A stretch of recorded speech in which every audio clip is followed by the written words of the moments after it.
Dear students, I hope you all are doing well. In this lecture, we are going to discuss class 9 biology paper pattern. So let's start it.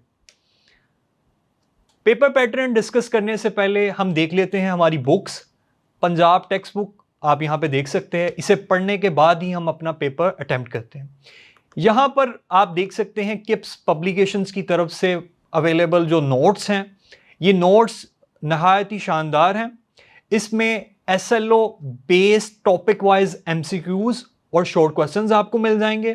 इसके साथ साथ आपको solved exercise मिल जाएंगी और इसमें topics को जैसे long questions हैं उसमें जो हेडिंग्स बनी हुई हैं वो इस तरह की हैं कि जिन्हें आप जब पेपर में लिखेंगे तो आपको मैक्सिमम मार्क्स मिलेंगे। अब हम डिस्कस कर लेते हैं पेपर पैटर्न को। पेपर पैटर्न में हम सबसे पहले देख लेते हैं टाइम। 2 आवर्स हैं हमारे पास पेपर को सॉल्व करने के लिए और आपने याद रखना है मोस्ट इंपॉर्टेंट थिंग जो है हमारे पेपर में वो है टाइम मैनेजमेंट। अब हमारे जो टोटल मार्क्स हैं वो है 60 मार्क्स। इनमें हम कहते हैं 2 पोर्शंस हैं हमारे पेपर में, एक है ऑब्जेक्टिव और एक है सब्जेक्टिव। अब ऑब्जेक्टिव और सब्जेक्टिव पोर्शंस को ज़रा डिस्कस कर लेते हैं। ऑब्जेक्टिव पोर्शन जो है ना, इसमें हम कहते हैं कि हमें मल्टीपल चॉइस क्वेश्चंस मिलते हैं और इसमें हमारे पास जो टाइम होता है वो 15 मिनट्स होते हैं। टोटल हमारे पास 120 मिनट्स होते हैं और जिनमें से जो 15 मिनट्स हैं ना वो हमें MCQ सॉल्व करने के लिए दिए जाते हैं। इसमें क्वेश्चन नंबर 1 होता है ये और 12 MCQs हमें दिए जाते हैं और जिसमें से हमने तमाम के तमाम MCQs को अटेम्प्ट करना होता है। और इसमें क्या होता है कि आपको एक शीट प्रोवाइड की जाती है जिसे हम रिस्पॉन्स शीट या बबल शीट कह सकते हैं। इसमें हम अपने जो करेक्ट ऑप्शन होगा, हमारे सामने एक MCQ होगा, हमें पता है एक MCQ के आगे 4 ऑप्शंस होते हैं। जो करेक्ट ऑप्शन होगा हमने उसके अकॉर्डिंगली उस बबल शीट पे क्या करना होता है, वो करेक्ट आंसर जो होता है वो बबल फिल करना होता है। अब हम डिस्कस कर लेते हैं सब्जेक्टिव पार्ट को। सब्जेक्टिव पार्ट में हम कहते हैं कि इसमें भी फर्दर पार्ट्स हैं। सबसे पहले तो हम इसका टाइम देख लेते हैं। टाइम हमें पता है टोटल जो टाइम है वो 2 आवर्स है। उन टोटल टाइम्स में से 15 मिनट्स जो से हैं वो तो हमने सब ऑब्जेक्टिव पोर्शन पे हमें मिलते हैं। उसके बाद हम कहते हैं 1 आवर एंड 45 मिनट्स जो से होते हैं वो हमारे किसके लिए होते हैं, सब्जेक्टिव पोर्शन के लिए होते हैं। और हमारे जो मार्क्स हैं इस पोर्शन में वो कितने हैं, 48 मार्क्स हैं। इसमें हमारा जो शॉर्ट क्वेश्चन है, पार्ट 1 में शॉर्ट क्वेश्चन आ जाते हैं। पहला जो क्वेश्चन है वो क्वेश्चन नंबर 2 है। इसमें हमने 5 शॉर्ट क्वेश्चन अटेम्प्ट करने होते हैं। हमें टोटल जो क्वेश्चंस दिए जाते हैं वो 8 क्वेश्चंस होते हैं। इनमें से जो हमें बेस्ट आते हैं हम वो वाले 5 शॉर्ट क्वेश्चंस अटेम्प्ट करते हैं और ईच जो क्वेश्चन है उसके मार्क्स कितने हो गए, 2 मार्क्स हो गए यहाँ पर।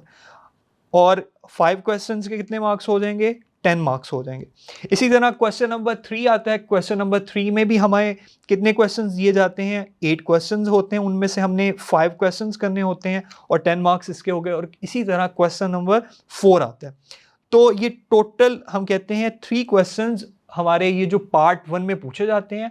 टोटल क्वेश्चंस कितने हो गए, 24 क्वेश्चंस होंगे जिनमें से हमने 15 क्वेश्चंस करने हैं। तो यहाँ पर हमारे टोटल मार्क्स कितने हो गए, 30 मार्क्स हो जाते हैं। और MCQs के अगर हम मिलाएं तो कितने मार्क्स हो गए, 42 मार्क्स हो गए। अब रिमेनिंग जो पोर्शन है वो पार्ट 2 है। पार्ट 2 में हम कहते हैं कि लॉन्ग क्वेश्चन आता है, इसमें 18 मार्क्स रिमेनिंग है। और यहाँ पर हमें 3 क्वेश्चंस दिए जाते हैं और इनमें से हमने कोई से 2 क्वेश्चंस को अटेम्प्ट करना होता है। Each question carries 9 marks. यहाँ पर आप देख सकते हैं क्वेश्चन नंबर 5 को आप देखें तो इसमें हमें फर्दर पार्ट्स नजर आ रहे हैं, पार्ट A और पार्ट B।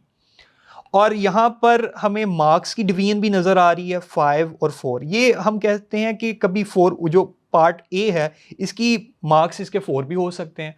तो यहाँ पर आप देखेंगे ईच क्वेश्चन में जो हमें टोटल मार्क्स है ना वो 9 मिल रहे हैं। और आपने ये नहीं करना कि अगर आपको क्वेश्चन 5 का A पार्ट आता है और क्वेश्चन 6 का B आता है तो आप इस तरह कर लें तो मार्क्स नहीं मिलेंगे। जो क्वेश्चन आपको पूरा आता है आपने उसी को अटेम्प्ट करना है। यानी कि आपको क्वेश्चन नंबर 5 आता है, क्वेश्चन नंबर 6 का एक पोर्शन आता है, उसके बाद आपको लगता है कि मुझे क्वेश्चन नंबर 7 के दोनों पोर्शंस आते हैं तो आप क्वेश्चन नंबर 5 अटेम्प्ट करेंगे और क्वेश्चन नंबर 7 अटेम्प्ट करेंगे।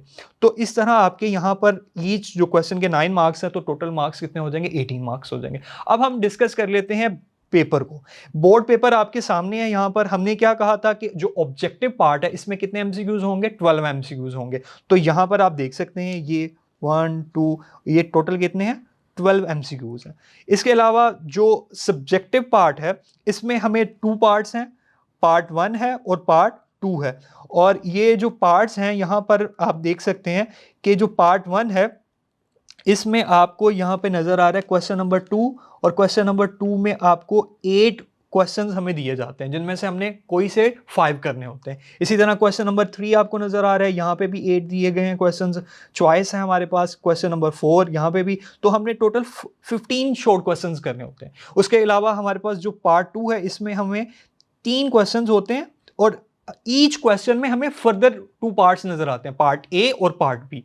और मैंने अभी आपको बताया कि आपने पार्ट ए अगर जिस पोर्शन का, यानी कि फॉर एग्जांपल क्वेश्चन नंबर 5 आता है, इसका पार्ट ए आता है, पार्ट बी भी आपने इसी का अटेम्प्ट करना है।